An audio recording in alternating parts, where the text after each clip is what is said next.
అతని రుణం ఎవరు తీర్చుకోవాలి తల్లి? నేనేగా. నీ బిడ్డను దూరం చేశానని జన్మంతా నిందించావు, నన్ను నిలదీశావు. జవాబు ఎవరు చెప్పుకోవాలి తల్లి? నేనేగా.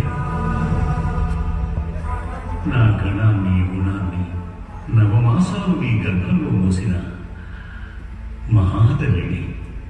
నువ్వు కోరిన ఒకే ఒక్క కోరిక ఎవరు తీర్చాలి?